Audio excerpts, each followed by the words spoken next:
just right. You know, I am such an attractive host to be looking at, right? So I want to make sure everything's going good here. Welcome to another edition of Sticks-n-Stonez. Got a great show coming up for you today.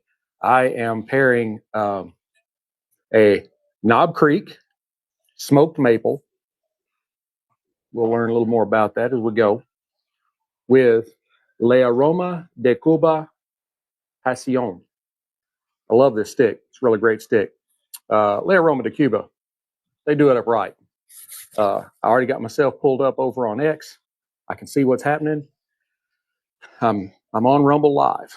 So we are doing excellent. We're firing on all cylinders already. It's going to be a great show, I promise. Oh, and I am wearing my my Here Am I, Send Me shirt that you can get on our Amazon store.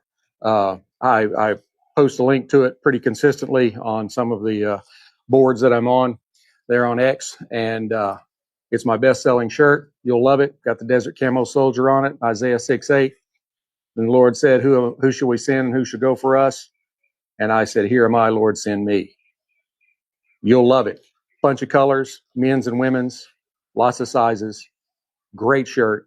You should get you one. So let's dive right in. All right. Knob Creek is one that a lot of people are really high on, including me. I think Knob Creek's an excellent spirit. Wasn't so much on their 9-year, but I love their 12-year, and I really do like this this smoked maple. Even though I know it's flavored whiskey, but it is actually a full-proof whiskey. It comes in at 45% alcohol by volume, so 90 proof. It's not like coconut rums that may be, 43 proof or something like that. This is the real deal. So anyway, it is the Jim Beam Distilling Company out of Clermont, Kentucky. It is 90 proof, 40% alcohol, 45% alcohol by volume. The mash bill is 75% corn, so a real nice dose of sweet. 13% rye, so a little bit of spice, and 12% malted barley. Still don't think I'm just quite right, but there we go. That'll work. It is a non-age statement, but typically 7 to 9 years before the maple finishing. So the finish is a natural smoked maple infusion. So it does have some flavoring in it. Got that real close to the microphone, so I hope it came across really well. Since I'm not doing my recording that I used to do and have my whatever they call those things in your ear, where I can hear what's going on as it's happening, I can't really tell. I just have to hope that it's coming across well. Now, I've gone ahead and got this glassed up, and it is just a beautiful, beautiful, deep amber kind of honey gold with a real syrupy viscosity, which would kind of lend itself to like maple syrup. So got really nice legs, really clings to the glass well. On the nose, there is a very prevalent dose of maple syrup at the beginning of the nose, with just a tinge of alcohol burn. And there's also some kind of toasted oak, maybe like caramelized sugar, that sort of thing. And the maple syrup on the aroma is it's very, very pronounced and very pleasant. Now,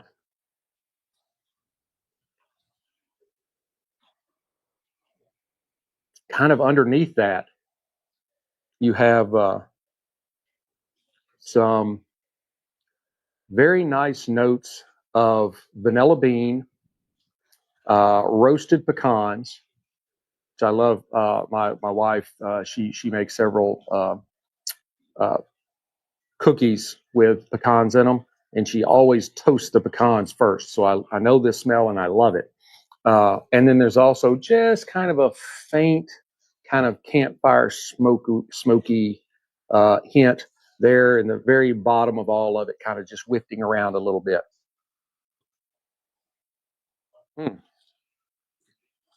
Wow.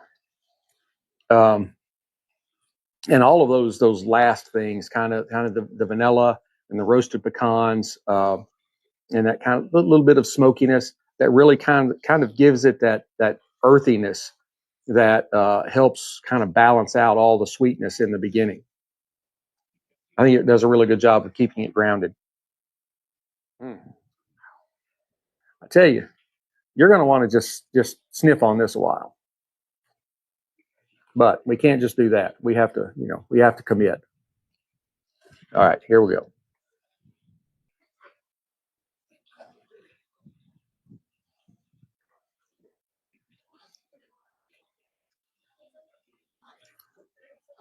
For those of you whiskey purists that are like, infused whiskey, the first thing you get is kind of a rye spice burn right on the tip of your tongue. So it's whiskey right in the beginning.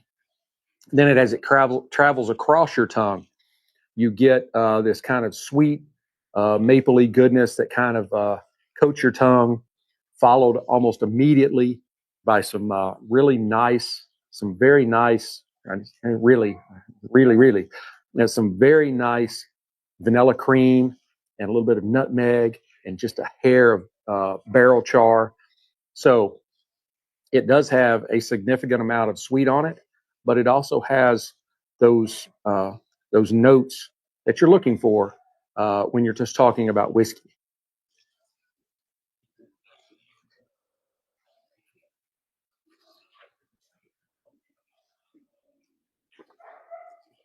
Now, as you get to the mid palate and farther, you get this kind of rich blend of brown sugar and molasses. So it's a really kind of a deep, dark sweetness. A little bit of smoked toffee on there. The rye spice, you do get it in the beginning, and then it does appear again kind of late on the back of your tongue. And it does provide just a little bit of lift to kind of an otherwise very buttery mouthfeel. I love this spirit. I do. And this was the first bottle I ever had of it. And you can tell there hasn't been a whole lot taken out of it because I knew I wanted to do a show on it. So I didn't want to get, didn't want to put a baby nipple on the top of it and just sit back and watch TV. Although I could have, because it's really good. It's very good. It's exceptional.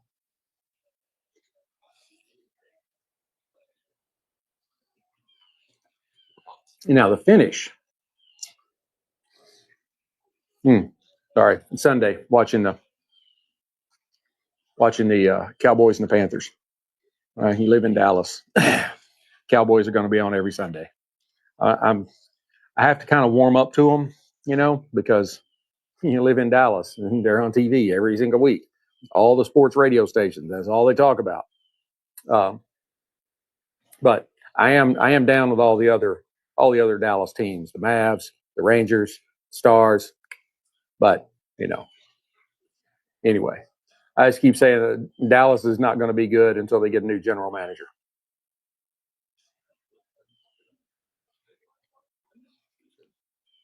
And I'm pretty sure we know who his replacement is going to be. He may not be any better. I don't really know. Don't know that much about him. But the apple doesn't fall far from the tree. So back to the finish. The finish is kind of a medium long, a little more than medium, but not a long finish. I'm still tasting a little bit of the mapley in my mouth right now. You get this kind of fading, kind of caramelized maple. Like if you're making some sort of recipe, you're baking something and you have to put some maple syrup in a pot and heat it, let it bubble, and you'll get a little bit of that caramelization around the sides. I don't know that you'd ever have to do that, but I have. Yeah, I can occasionally do a little something in the kitchen, and I have had to use like Karo syrup, corn syrup, real sweet stuff, in a recipe with sugar, and it'll kind of get caramelized around the edge as you're getting it all blended together, and all that kind of stuff. So same kind of thing. But then that fades into um, a little oak, and then some more little gentle smokiness, and just a touch of spice. It's got just enough of everything to be balanced and keep you interested. That's for sure.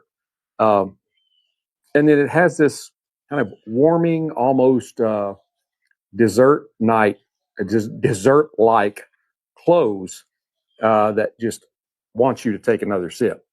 So, I don't want to disappoint it.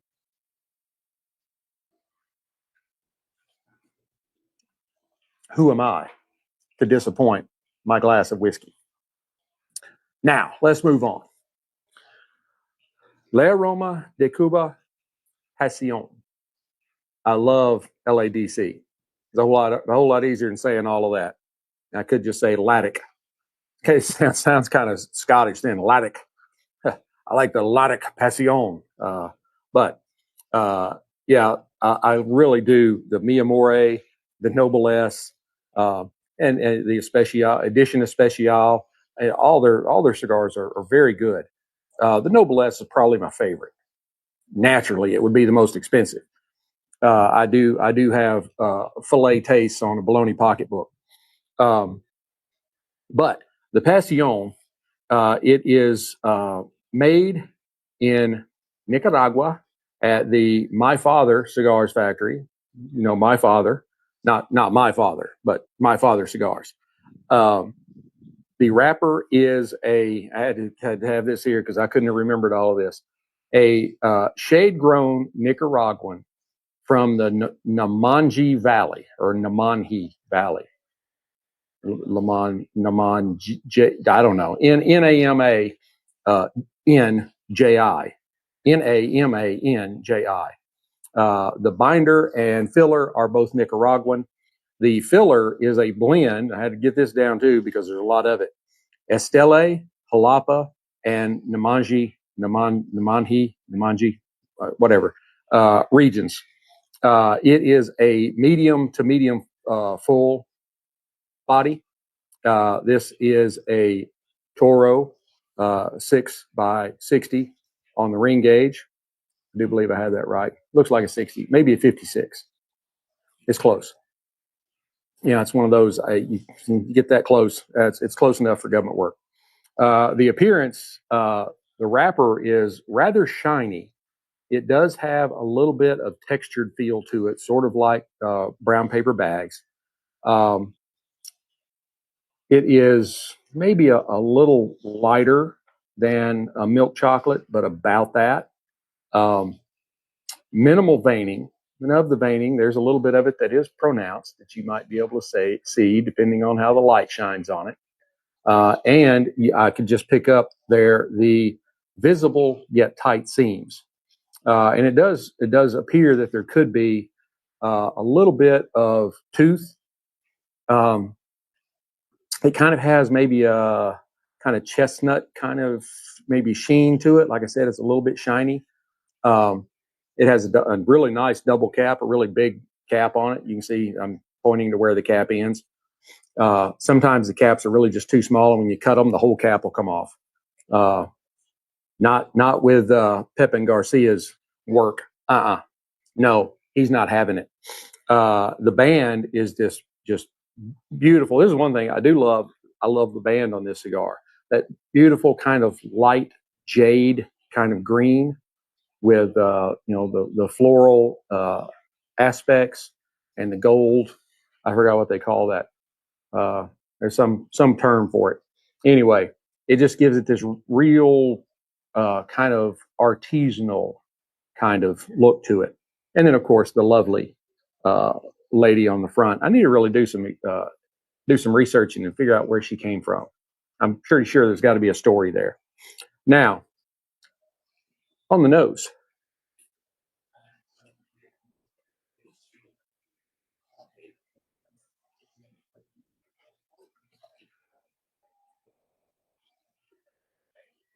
first I get a little bit of earthiness, but then I get some very nice notes. And you see, I go very nice notes of like sweet hay, a little bit of cocoa in there, some cedar, kind of mingles with just a faint kind of florally spice. Mm. All right, let's go ahead and give it a cut.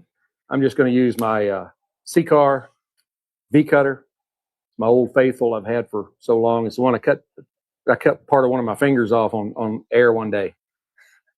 That was back before I got experienced. That was like season number 1.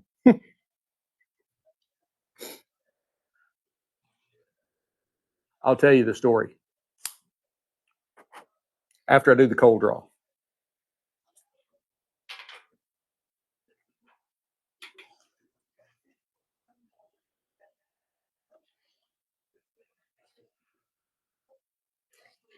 The cold draw it's firm, but it's very easy. So it's not going to be like overly easy. It's not too loose a draw. It's got just enough resistance on it for you to have to, inhale or take in the puff a little harder. You don't want to inhale it. Don't do that. Uh, but it's got this kind of um, creaminess to it. Um, there's a little bit of kind of earthy sweetness and some almonds, maybe a little bit of light pepper in there. And then there's also something like some sun-dried tomatoes. I don't know that I've ever used that analogy before when talking about cigars. Mm. All right, let's go ahead and fire this baby up using my Rocky Patel Envoy 5 torch. I believe in doing it right if you're going to do it.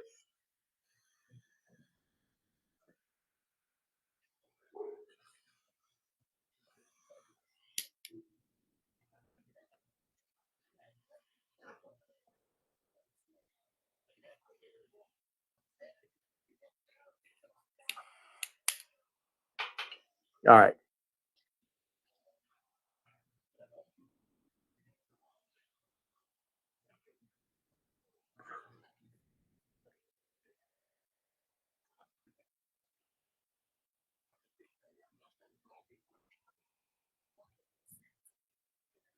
Uh, like I was saying about the cold draw, the draw on it is almost effortless. There's just enough resistance for you to have to work a little bit, but not too much, but not too little. I have found there is a one particular cigar that I believe it is because the draw is so easy on it. I overdraw on it, and it kind of gives you that kind of queasy feeling just a little bit. So I've only had that cigar about 2 or 3 times, and every time, same thing. It's the only cigar that does that.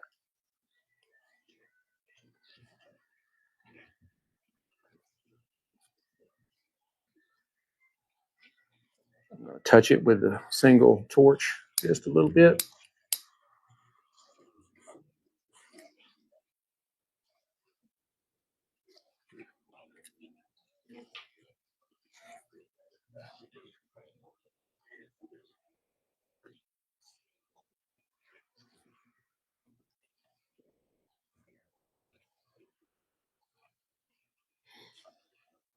Other than my lighting, the burn is pretty straight. Uh, you got some nice kind of medium to light gray ash thus far. Um, nice smoke output. The smoke is really nice and creamy. Uh, and it really shows the quality of the Nicaraguan construction.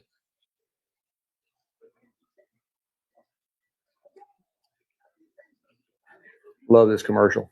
It's one of the insurance commercials. I don't like the insurance, but it's got King Henry playing football. It's funny. Makes me laugh. All right, let's get serious here.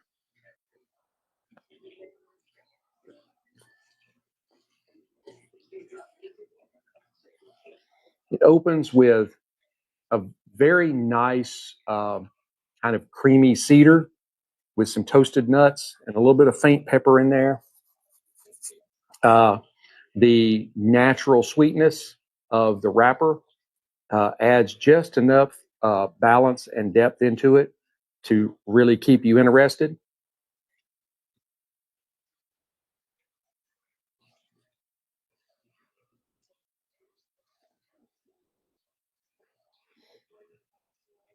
I get a nice floral on the retrohale with maybe a little bit of citrus in there and just a touch of pepper.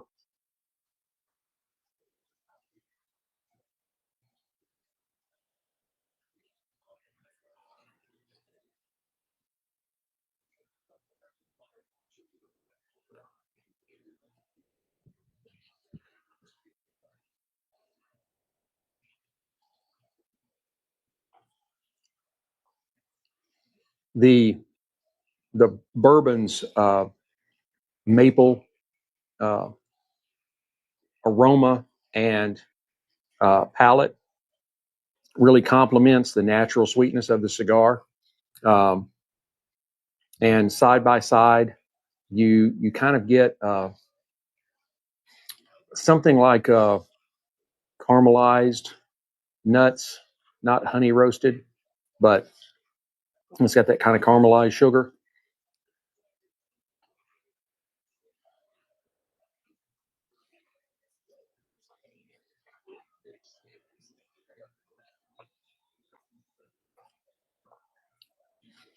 Let me try it the other way around here.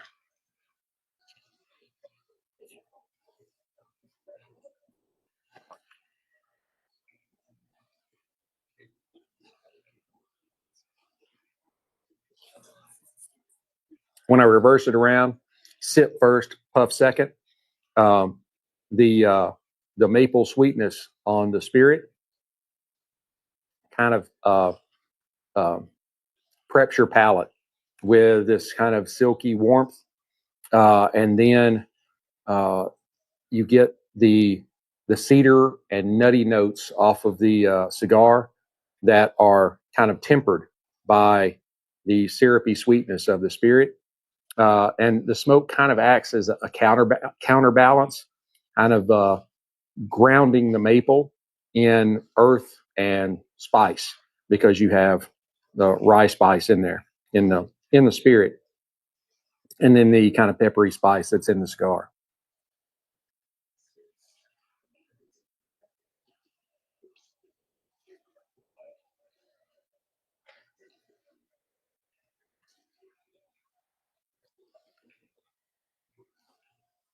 Still need to touch this up a little bit.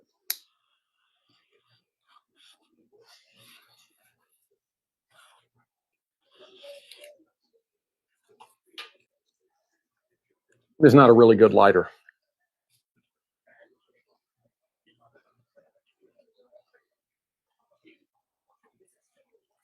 I was busy yesterday, so I didn't get to do it yesterday. A&M was kicking off at 6 o'clock, so we were going to be at the bar. It is the local game viewing place for the McKinney A&M former students club, whatever you want to call it. We stayed there until halftime, and then I got tired of spending $5 on a beer, and so we left at halftime. And I came home and got to watch, but probably a much better second half than first half. First half was good. We went into the locker room. I think they were tied. May have been 17-14, but it was right in there. Had been it was a good game. First half, good game.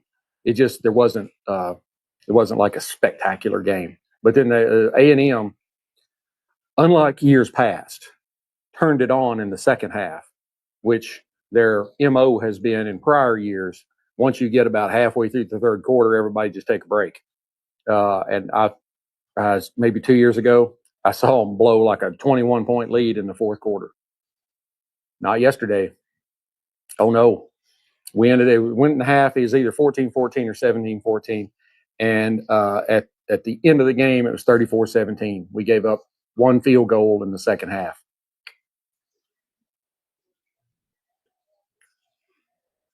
And we are now 6-0, 3-0, I think, in SEC play. 2-0 or 3-0. I can't remember if we were 2-0 going in or 1-0 going in. Anyway, I know we beat Mississippi State. I think Mississippi State was first. I think we were 1-0 going in. We're 2-0 now. And Florida is not a ranked team, but they're a good team. They're a lot better than what their record says. They got a really good offense, and I was very happy that we were able to basically shut their offense down. Showed a lot. We moved up from number 6 to number 5 in the rankings, and we're still behind Oregon, who lost. They have one loss. I don't know how they do that. You lose once, and you're still in the top 5. But I don't want to get a whole lot higher. I don't even want to think about us being number 1. No, we don't need that kind of pressure. Just let them play.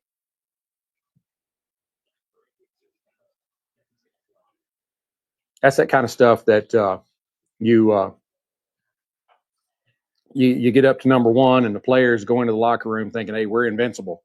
No, you're not, buddy. This is the SEC. That's what Texas is finding out. They came in tooting their horns all loud about how they were Texas and they were just going to romp all over the SEC. Doesn't happen that way. On any given day, any SEC team can beat you, even if they're 1-3.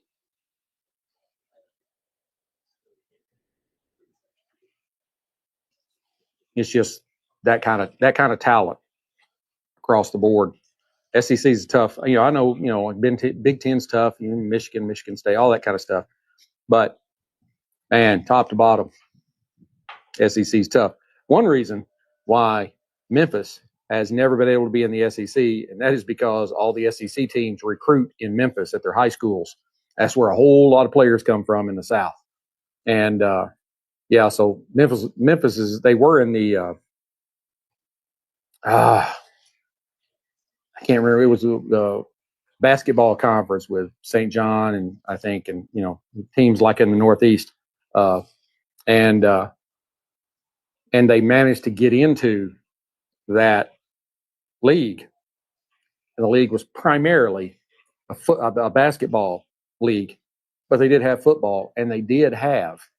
They were considered one of the big conferences, and so they could play for a national championship. And this is when I was still in Memphis. All right, well, that's great.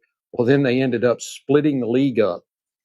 I don't know that the split up league that they're in now still has the tie in to the bowls or whatever, but that was about the only way they were going to do it. They were not going to do it by getting into the SEC because that wasn't going to happen.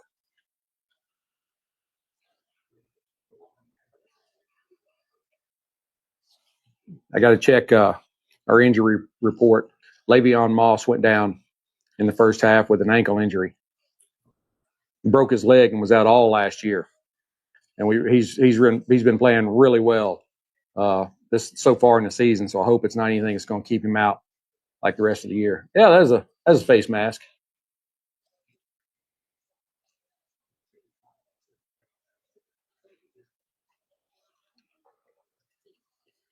Very good cigar. Very good spirit. I really like the smoked maple.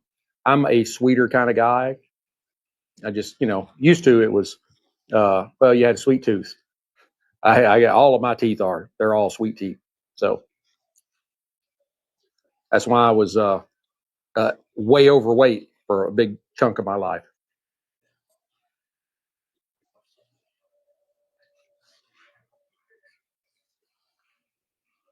And the cigar, it's definitely, to me, falls in kind of the medium strength.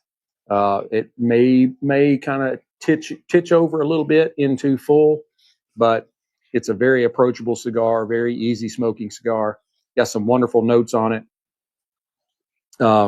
If you haven't tried it, you can try one in. They sell at Famous and I see. Now that I've lost my train of thought on what the cigar places are. Holtz, I think.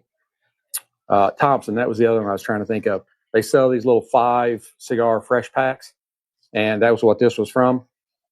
And it had like 2 Mi Amores, one of these, one of the Edition Especial, and then just one of whatever their base cigar is. But yeah, it's a great way. It's less than $50. And the Mi Amores are, I mean, they're a fairly pricey cigar. If you try and buy one, that's well over $10 a stick. And so, you get a pretty good deal for less than $50, and you get to try almost all of them. You don't get the Noble S. The Noble S costs you almost as much as the 5-pack does by a single stick.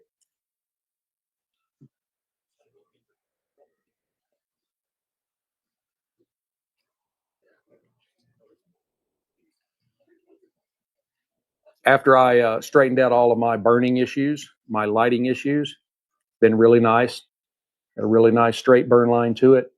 It's still got that kind of there's some more whiter ash down toward the burn line, but I would just say overall still kind of that medium gray. The fuck was that? Oh, what the beep was that? I don't know. I was over on the other side of the fence. It is a beautiful day here at the No Shoes Bar and Grill, out on the patio. Got the pool bubbling. A little too chilly to get into, though. It's now down in the upper 70s. Because it's still getting up close to 90 during the day, but it gets down into the 60s at night. That water cools off a lot. Generally, I can get in at about 82, but Mrs. Sticks-n-Stonez has got to be like 84, 85.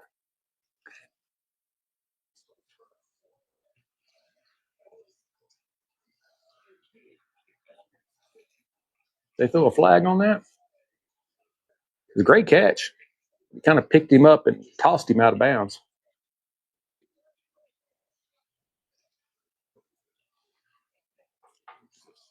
Brian Schottenheimer was complaining about something before he ever caught the ball. I don't know. I'm only halfway paying attention. I do have a little bit of ED going on. Peyronie's disease, isn't that what the commercials are about? The carrot. I don't know. I've never had that problem.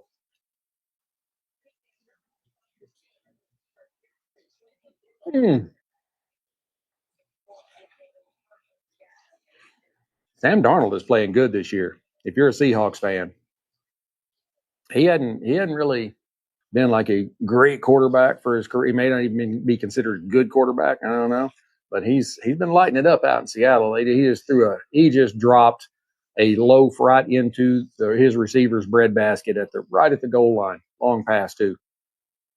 Maybe I should be doing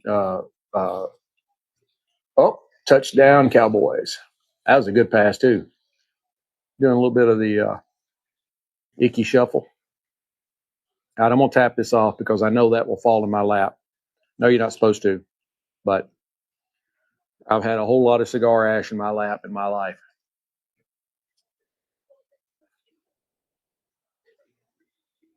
I will say this has got a really nice yet slow burn.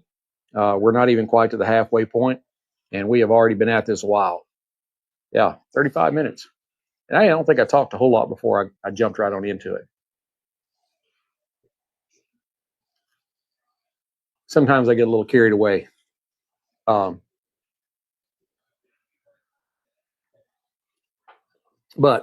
I have to find things to talk about because you got 20 minutes between the light and the halfway, maybe 30 minutes, 20 or 30 minutes between the halfway and the end of the cigar, and you got to fill it up with something. There's only so much of this you can talk about before you have to start finding things.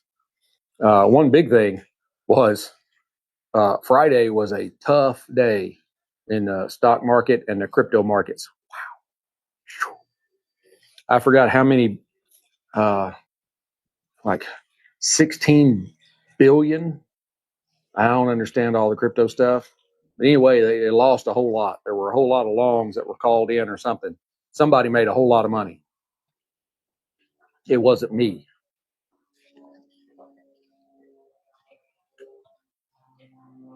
And I know I own stock in Pfizer, not Pfizer, Eli Lilly. Had it for several years.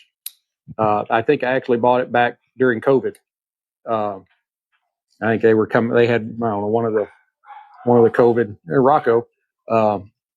They had one of the COVID vaccines or whatever, and then they also have some of the diabetic / weight loss drugs. And so I bought in at like $72 a share, which I thought was a little high, but I was taking a chance. Friday, they lost $29 a share for no reason. There was no news out about anything wrong. It was just the market, and it still closed well above 800. So I bought in at 72, and it's hanging in right now at about 825 or so. Yeah, it's been up over 900. I don't know what happened Friday, but a whole lot of my stocks were down on the day. But I don't panic. I've learned a lot. I went ahead and pulled the Pasion band off. We're getting close to halfway. We'll be there in a few minutes. Probably just have to give you the midway and call it a day. I don't want to keep y'all on. As a matter of fact, I think on Rumble I can't keep you past an hour. May do I could do a extra innings. I could start back up again because I got quite a few people watching me. I'm doing good, and I got like 3 dozen people watching between the two platforms I can see. I don't know about YouTube.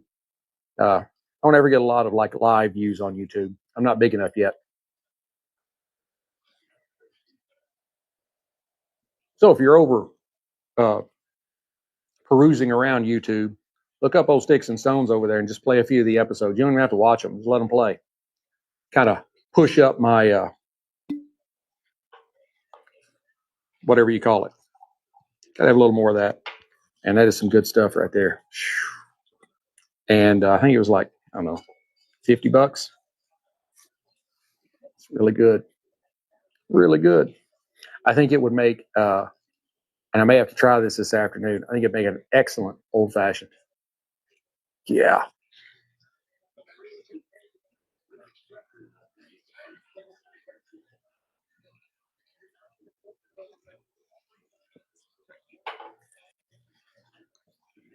But I was telling I told my older daughter a few weeks ago, telling my middle daughter, my older daughter she's 30. Didn't mean to throw her age out there, but but my middle daughter is 16, and I was telling her she wants to follow daddy and go to law school. And I was telling her, I'm like, right now she works at a little breakfast place, and her and our youngest daughter work there on Saturday and or Sunday. Been working since they were 15 and 14. Raised them right, not sitting in front of the TV playing video games. They've been saving for their car. They got like 10 grand saved up, so they're going to get a pretty decent POS. It's going to be a pretty rosy POS for what they've got. But I remember my first vehicle was my dad's truck that he had inherited when my grandfather passed away. My grandfather had bought it and only lived like another 12 or 18 months after that, maybe 2 years. So my dad just took it. It was a F100 Ford 4-wheel drive, vinyl seat, no carpet, no headliner, no air conditioner, AM radio, and it's either a 360 or a 390 engine in it. I turned 16 in February, so it was really cold, kind of, down into the 20s or so at night. I drove it to school the first day. I grew up in the country. I go down this gravel road, tease into a paved road, and I get down to the stop sign, and there's a school bus behind me, and I'm having trouble. It dies, and I'm having trouble getting it started again. The bus is honking at me, wanting me to go. I literally drove it home that afternoon, laid the keys on the counter, and said, I'll ride the bus. And I did for 2 more years.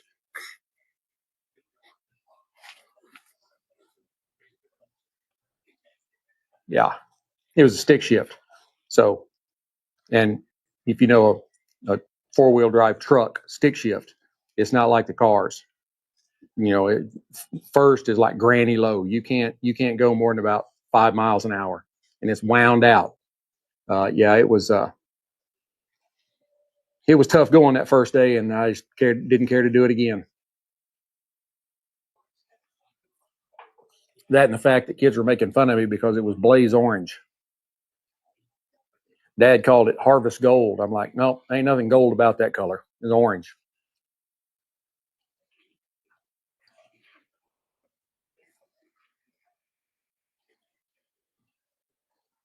We're almost at the halfway. I think we're going to make it to maybe a little bit past halfway before I cut you off if y'all care to stick around. But go back through some of my notes here. Uh,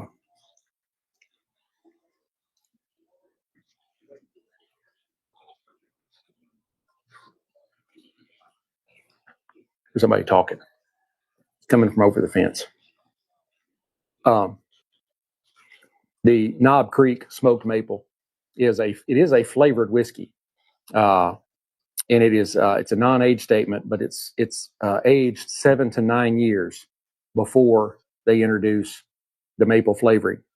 Um, it unlike a lot of flavored alcohols, say for instance coconut rum, it is 90 proof. Now you can get Parrot Bay coconut rum. It's the Parrot Bay 90, and it's 90 proof. But just as a rule, like Malibu and cruising coconut and all that kind of stuff, you're getting a spirit that probably doesn't go over 50 proof.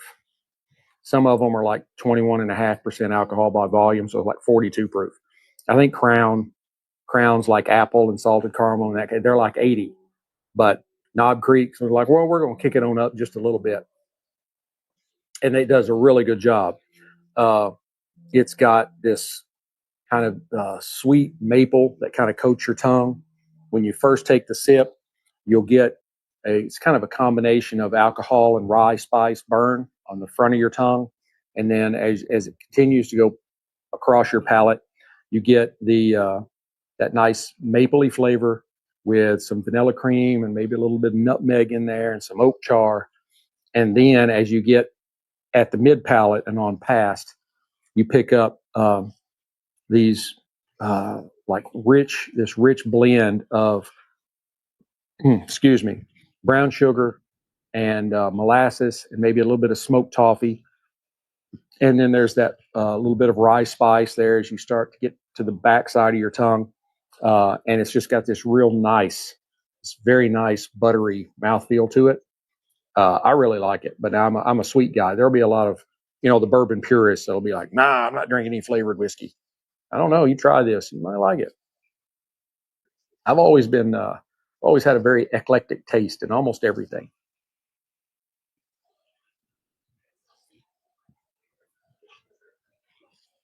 Now, the cigar, the Aroma de Cuba uh, Pasion is the Aroma de Cuba is built, constructed, manufactured by the Garcia factory. So Don Pepin Garcia, my father. It's at my father cigar factory. Um, it's got a really great construction. Um, it starts out with like some creamy cedar and some toasted nuts and a little bit of kind of a faint peppery to it. There's some natural sweetness on the wrapper that gives it a really nice balance and depth. And when you try to put them together, a combination of uh, seeing something being posted on X, but I don't know what it had to do about. They really blend well together with caramel and nuts, and there's a little bit of campfire smoke in there, and then there's that syrupy kind of sweetness from the spirit that just it kind of, I don't know, counterbalances everything, and it really brings it together very, very well. I didn't say really. Maybe I did say really very, very well. I don't know. Anyway.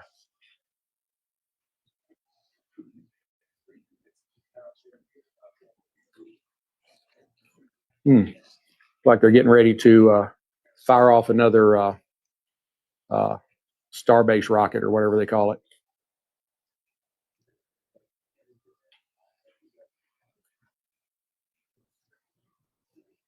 I think we're probably really close to we're very close to the halfway mark. And as we've gone through the cigar, it has introduced some more like, hang on, I got a scratch. Some richer notes of cocoa and baking spice alongside the kind of caramelized wood tones. The retrohale has a nice kind of a warm spiciness to it, with a little bit of floral and a little bit of citrus and a little bit of pepper, and maybe even as we've gotten farther in, we've got some like toasted almonds, and they're really finding they're finding a nice rhythm between the stick and the spirit. The bourbon's maple and oak enrich the cigar's cocoa and kind of roasted nuts, but the cigar's Nicaraguan spice pulls the bourbon a little forward, or I should say, the rye spice zest a little forward in the flavor profile, and also reveals kind of an undertone of maybe some cinnamon and clove. So, I mean, you really do have a lot going on. I mean, there's a lot going on here.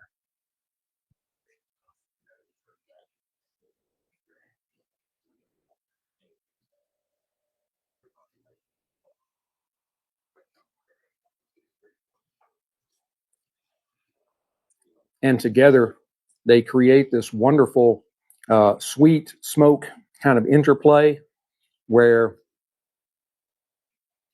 not the not the individual pieces flavor.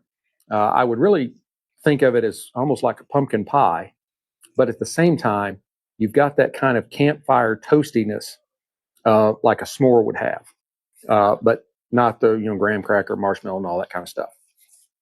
Just that kind of smokiness from roasting the marshmallow. So, if you put a piece of pumpkin pie on a stick and put it over the fire, I don't think it'd work very well. But it'd be kind of what you'd have.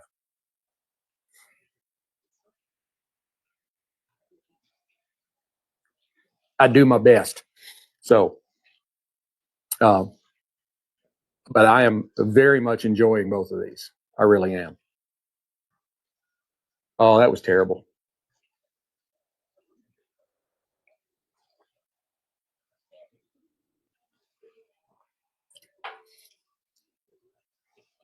Dude, I guess it was either a punt or a kickoff. And the dude from Carolina, he caught it just as somebody was hitting him. And so he tried to lateral it, but he's falling as he's doing it. And so the dude he's lateraling it to does manage to collect it up, but by the time he does, there's people everywhere. And then one of the Cowboys comes in before he's down and punches it out. And then there is just a melee of bodies trying to get on that football. But it does look like the Panthers did recover. So there's that. There's a flag on the play. Dude, just go down. You've got the ball. Just go down. It's better to just go down and then start from there as to have all this BS that went on.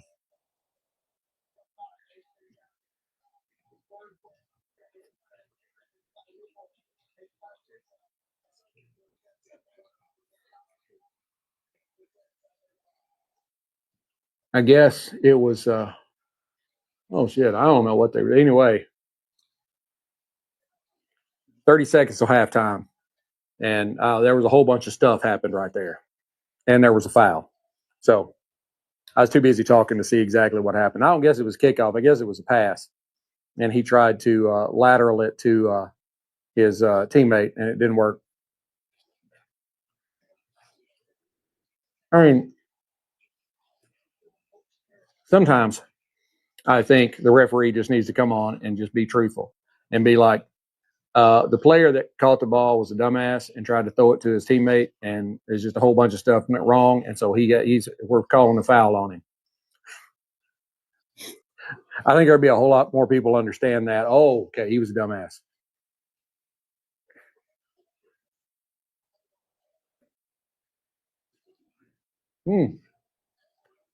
Hey, I ordered some A&M stuff today, Sunday.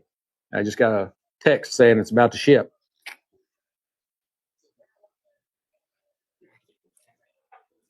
I'm not saying what I got, but it's Christmas presents. So I'm gonna go ahead, pull this lovely, lovely band off. For those of you that came in late and didn't see the beginning of it, I do think this is one of the most beautiful bands that there is in the cigar world. It's this beautiful kind of light jade green with the floral and the gold leafing and the lovely whoever that is on there. I need to research and find out who that is. I don't have a research staff, so they can't do it while I'm talking. Maybe one day I'll be big enough for that. But right now, I have to do it all. So I've already got iPad and 2 iPhones here. I can't add anything else. It'd just be too much. I'm doing good to keep all this going. There's Mrs. Sticks-n-Stonez in the background. Time is it? Yeah, getting close to time to go pick the girlies up from work. Yeah, my kids work.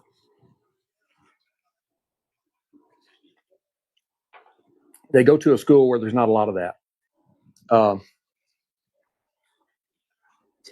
They go to a school in the school district my wife teaches in, which is the one next door to our town. And it's all neighborhood schools. So you have like a neighborhood with an elementary school, and then you have like 2 neighborhoods with a middle school, and then you have 4 neighborhoods with a high school. And their whole time in elementary and middle school, it was 75% Southwest Asian. And the average home price there is like $1.5, $2 million, something like that. Like every single driveway has a Tesla in it or a luxury sedan, BMW, Mercedes, something like that. Yeah. So there's a lot of kids playing a lot of video games.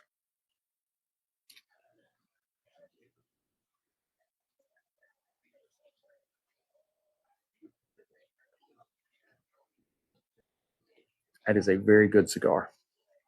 Very good cigar. I need a sip of something else.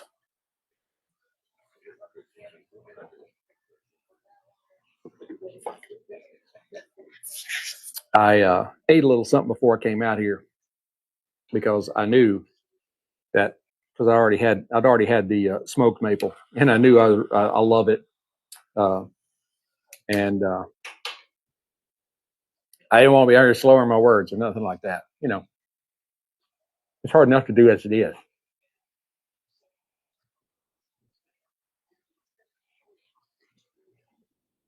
Well, we're at 55 minutes, right at it. So I'm gonna go ahead and wrap this up. We got a little bit more to go here, but I may, for those of you that are on Rumble, I'm probably going to stop and start back up. So you can hop back on if you want to. We'll do a little after show. So, and I'll give you the finale. For all the rest of you, I hope you'd enjoyed this little video pairing here. Please hit like, subscribe, share, notify, especially share. Share the shiznit out of it because that's how I grow. I've been concentrating mainly on X because they are a very free speech oriented type of platform compared to the others. And they allow me to do all of this stuff. And it's like YouTube. Most of the guys that I know that just do like cigar reviews and stuff, they've had to completely get off YouTube. They all went over to Rumble because I think one of them said it got to the point where he couldn't even, like, if he did a green screen in the background and maybe put up a picture that had a cigar on it, they wouldn't let him monetize the video because it had a cigar on it. If you said the word cigar, you couldn't monetize on it. I mean, it was just that bad. So I do this live stream over to YouTube, but I don't try to monetize over there. My monetizing is on Rumble, and Rumble will give me credit for the views on YouTube somehow. So anyway, be sure to go to our Sticks-n-Stonez, just like STICKS-N-Stones Amazon store.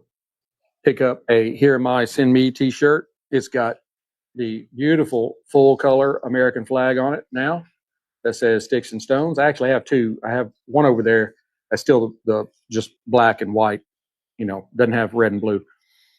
But on the back, Desert Soldier, Isaiah 6:8, who shall I send? Who shall go for us? And I said, here, my Lord, send me.